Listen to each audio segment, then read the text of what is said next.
इन ऐसों को पहचान पाना बहुत कठिन होगा। भेष मलिन, आचरण मलिन। जैसे आप में कोई पुराना हो तो शायद जान पाएगा, भगवान दास नाम के एक संत इसी चौराहे पे रहते थे। ये जो चौराहा है, कभी नंगे पड़े रहते थे, कभी वो पा रहे उनके साथ कुत्ता पा रहा है, कभी नाली का पानी पी रहे हैं, और भगवत प्राप्त महापुरुष थे। इसकी पहचान स्वयं की। कोई चाय रखने गया, उठा के ईंट मार दी, गाली दे दी, दौड़ पड़े, पकड़ पाए तो 10-5 घूंसे थप्पड़ मार दिए। ऐसा उनका व्यवहार था। भ्रष्टाचार। हलवा कोई रख गया, खिचड़ी रख गया, कुत्ता खा रहा है, उसी के साथ वो खा रहे हैं।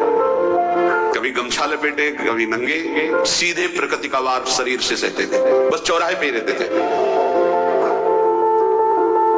बहुत अगर गए तो ये राधा टीला है, बस इतना ही उनका था। राधा टीला से इधर, और इधर थोड़ा चढ़ाई जो है जहां पूज्य श्री चंद्रशेखर बाबा जी वास करते, उसके इधर मतलब चौराहे को बस इतने में ही रहते थे 12 महीना, 20 साल उनको देखा। तो जब काशी से आए हुए थे तो उनको देखा तो उनकी दृष्टि से लगा कि स्थिति प्रज्ञ महापुरुष हैं, पर अपने को छुपाए हुए ऐसी लीला करें। पर उनके कुछ ऐसे आचरण थे जिनसे लगा कि इनकी, हमें लगता है, बुद्धि खराब है क्या, मतलब पागलपन का दौड़ा है क्या। ऐसे राधा रमन जी दर्शन करने गए तो जो पुंडरीक जी हैं इनके बाबा, वो उस समय थे, उनके पुत्र जो पुंडरीक जी के पिताजी, वो उनके सहायक हुए।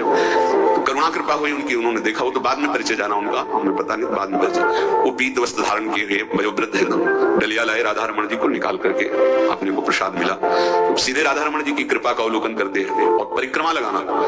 एकदम संकल्प बना, कमंडल में 2 कुलिया रखी, ढक्कन से ढके, और बस मन में आया कि अगर वो बाबा हमसे आते हैं, हमारे कमंडल से कुलिया सब थे, परम शर्त, कुलिया लेते हैं और पाते हैं, फिर रख के चल देते, तो मैं मान जाऊंगा कि प्रभु ये आपके धाम के सिद्ध महापुरुष आए हुए थे हम काशी से। क्योंकि काशी में ऐसी लीलाएं देखी थी बड़े अद्भुत कोटि के महापुरुषों को। आपसे सत्य कहते, वो पेड़ हट गया, रमण रेती में था, बीच रोड में था, चबूतरा बना था, वो ऐसे पड़े थे, वहां के हम बैठ गए, बिजली की तरह उठे, रफ्तार से आए, खड़े हो गए। बिल्कुल हमें पता था कि घूसा थप्पड़ इनका प्रसाद होता है। हम कहा उस समय, हम कहा अगर हाथ चलाएंगे तो पकड़ लेंगे ना, बिल्कुल पोजीशन में खड़े। तो बंगाली भाषा में कुछ बोले, वैसे गले में हाथ डाला, ढक्कन हटाया, कुलिया निकाली, पाया, कुलिया वहीं रखा, ढक्कन रखा, गए और वहीं लेटे। सत्य कहते एकदम रोम रोम खड़ा हो गया कि अरे भगवत प्राप्त महापुरुषों को जानना बड़ा कठिन है। कैसे आचरण, भ्रष्ट आचरण से रहते हैं। कभी दिगंबर, कभी गमछा लगा हुआ है, कभी कुत्ते के साथ खा रहे, कभी नाली का पानी पी रहे। पूज्य बाबा कह रहे हैं आचरण मलिन, नाली या पैखाने का भी पानी पीने में उनको कोई भी परेशानी नहीं। गंदे जगह मलिन भाव से पड़े रहना, किंतु वृत्ति हर समय भगवदाकार रहना, भगवदाकार रहना। ये तीसरे पिशाचाचार, गाली गलौज करना, ईंट पत्थर से मारना, हर मलिन चेष्टा बहुत कठिन है, बहुत कठिन है। ये सब देखने को मिला है भगवत कृपा से तीनों प्रकार के महापुरुषों का। वृंदावन में एक आगंतुक संत आए थे बाहर से, वो रात्रि में हर वृक्ष के नीचे खड़े रहते, पैर सूज गए थे, उनको कभी बैठे और लेटे नहीं देखा, खड़े रहते थे। ये 25 वर्ष के लगभग की बात है। उनको जब देखा तो देखते ही उनकी दृष्टि ऐसी थी, ऊर्ध्व लगा, तो भगवत प्राप्त महापुरुष है, 45 वर्ष की अवस्था हो, बस खड़े रहते थे, चरण उनके फट गए थे ऊपर से ऐसे खड़े खड़े। रात्रि में एक दिन हिम्मत की, बोलते नहीं थे वो, लार बह रही है ऐसे गंदे कपड़े, तो महाराज जी आप कृपा करें। उस समय मदन टेर में कि आप आइए, खड़े हो गए। तो आटे के 4 लड्डू हमें मिले हुए थे, तो आप कृपा करके पाइए।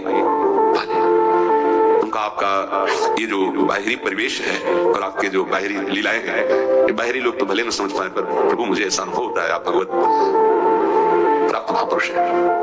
रो पड़े, कभी हमने उनको ऐसा नहीं देखा, रो पड़े। और उनका ये हमारे गुरुदेव की कृपा है। उनका कब से वृंदावन आ पाए, बोले कुछ दिन थे। बोले वृंदावन की रच का प्रभाव कितना दिव्य है कि अब जाने का मन नहीं होता है। पर आप अब दोबारा हमसे मिलने की चेष्टा मत कीजिएगा, कभी दूर से देख लीजिएगा, पर आप कभी मिलिएगा नहीं। आप भक्त हैं इसलिए आपसे संभाषण कर लिया। ये तो आपने सुना, सुबह की लीला, ईंट चल रही थी उनपे, वो दिगंबर खड़े थे, ईंट मार रहे थे लोग, परिक्रमा वाले लोग उनको ईंट मार रहे थे, कई जगह उनकी ईंट लगी। उनको लग रहा था पागल, नहीं पहचाना जा सकता। 3 प्रकार के महापुरुष होते, एक होते सात्विक आचार वाले, बहुत जो शास्त्रीय आज्ञा वैसे ही अक्षर आपको दिखाई देंगे। आचार्य कोटि के पवित्र शरीर, पवित्र वस्त्र, पवित्र आचरण, एकदम आचार्य कोटि। उसे एकदम भ्रष्ट आचरण, समझ ही नहीं सकते आप। तीसरे पिशाच की तरह समझ ही नहीं सकते उनको। अब लाभ होता है केवल पहले वाले से, सात्विक तस्मात् शास्त्रम प्रमाणम थे, इससे जनता का लाभ होता है। इन दो से विशेष हानि हो जाती है, क्योंकि इनके आचरण ऐसे होते हैं साधु अवज्ञा तुरंत भाव, बहुत जल्दी विनाश होता है ऐसे महापुरुषों के अपमान से। सात्विक महापुरुषों के नहीं, अगर उनसे अपमान भी हो जाएगा तो क्षमा करेंगे वो सब। इनको न क्षमा से मतलब है, न पिटाई से मतलब है। इनकी दैवी शक्ति तुम्हारा नाश कर देगी ऐसे से बहुत, क्योंकि इनको समझ में नहीं आएगा ना। काशी में भी देखा कुल्हड़ चल रहे हैं सब, ब्रह्माकार वृत्ति, लोग समझ नहीं पा रहे हैं, चाहे कि कुल्हड़ जमाए मार रहे हैं उनके ऊपर। ऐसे किया बिल्कुल, जो चर्म है प्रकृति को सहते सहते भैंसे के जैसे हो गया मोटा एकदम, और उनके ऊपर मार पड़ रही है, वो मुस्कुरा रहे हैं, चल रहे हैं, गजब हो गया, ब्रह्माकार स्थिति महापुरुष के सामने। ऐसे कुछ समझ ही नहीं पाता। तो कह रहे हैं ऐसे भक्तों से प्रायः सबकी हानि हो जाती है, क्योंकि समझ पाते नहीं कि स्थिति क्या है, और जब उनका अपमान करते हैं, उनको मारते हैं, पीटते हैं, उनका सर्वनाश हो जाता है। वो करते नहीं है, उनका प्रभाव कर देता है, पर सात्विक महापुरुषों से किसी का मंगल नहीं होता। इसलिए समाज का परम मंगल शास्त्र के द्वारा आचरण किए हुए जो सिद्ध महापुरुष है उनसे होता है। ये दो प्रकार के महापुरुष जो होते हैं, कई तरह से हानि हो जाती है, आप समझ ही नहीं पाएंगे, आप अपमान कर देंगे, अनिष्ट हो जाएगा आपका, क्योंकि यहाँ न क्षमा है न दंड है। दैवी शक्तियां उनकी सुरक्षा में लगी हुई, वो सर्वनाश कर देंगी। इसलिए बाबा परिचय बता रहे हैं कि अगर तो इनको पागल न समझा जाए। ये प्रायः जैसे एक बार बताया था कि हरगोविंद जी के पंडाल में रास हो रहा था, एक दिगंबर महापुरुष आए और वो ऐसे खड़े थे पीछे से, क्योंकि आरती करने के बाद पीछे राधा वल्लभ जी की गए तो पीछे ही खड़े होना था, तो बिल्कुल पास बूट पहने हुए मारा लात पीछे से, वो मुबरा गिर गए, आराम से खड़े रास को ऐसे नेत्रों से हल्का सा बस फिचल दिया, वो पीछे 10वें बार लात मारता गया, वो मुड़ के नहीं देखा किसने मारा, पीछे पीछे हम 10 कदम चले, गजब हो गया ऐसी स्थिति इस महापुरुष की। और ये बावरा जान नहीं रहा कि अपना सर्वनाश कर दिया हमने, और वो गजेंद्र की तरह मत वाले ऐसे फोगला की तरफ चल के जाते। कैसे समझोगे महापुरुषों को? बाहरी व्यवहार। अभी 10-12 वर्ष की बात है, यमुना के पार ऐसे खो करके रहते थे दिगंबर एक महात्मा, अब है कि नहीं मुझे पता नहीं, पहले यमुना किनारे जाते थे बैठने, तो बस वो चीखते थे राजकुमारी राजकुमार, राजकुमारी राजकुमार, यमुना पार से राजकुमारी राजकुमार, वैसे घास नोच नोच के जैसे गाय खाती है ऐसे खाते थे घास, और चिल्लाते क्या थे, राजकुमारी राजकुमार। किसको? प्रिया प्रिया राज डाली है ना, वैसे वृंदावन की तरफ खड़े होते ऐसे कहते राजकुमारी राजकुमार। कैसे कोई महापुरुषों को बता दे। भगवान कृपा करे कि किसी भी महापुरुष का कभी कोई अनिष्ट हमारे द्वारा ना हो, कहीं कोई अमंगल बर्ताव ना हो जाए। इसलिए परिचय बताया कि आप सोच सकते हैं कि ऐसे भला महापुरुष हो सकते हैं। हाँ पक्का, तीनों प्रकार के महापुरुषों के दर्शन हुए। उपासक को चाहिए कि जब कभी इन दो प्रकार के महापुरुषों का जो भ्रष्टाचरण या पिशाचाचरण, इन दोनों, तो दूर से प्रणाम करके, ना सानिध्य ना नजदीक ना चरण छूना, दूर से प्रणाम करके चल दे। इनके प्रति कभी अशुद्ध भावना भी न लावे, क्योंकि वहां क्षमा शब्द नहीं है। जैसे आग में क्षमा शब्द नहीं है, अगर आपने प्यार से भी स्पर्श किया तो दाहिका शक्ति जला देगी, और रोष से भी स्पर्श किया तो उसकी दाहिका शक्ति आपको जला देगी।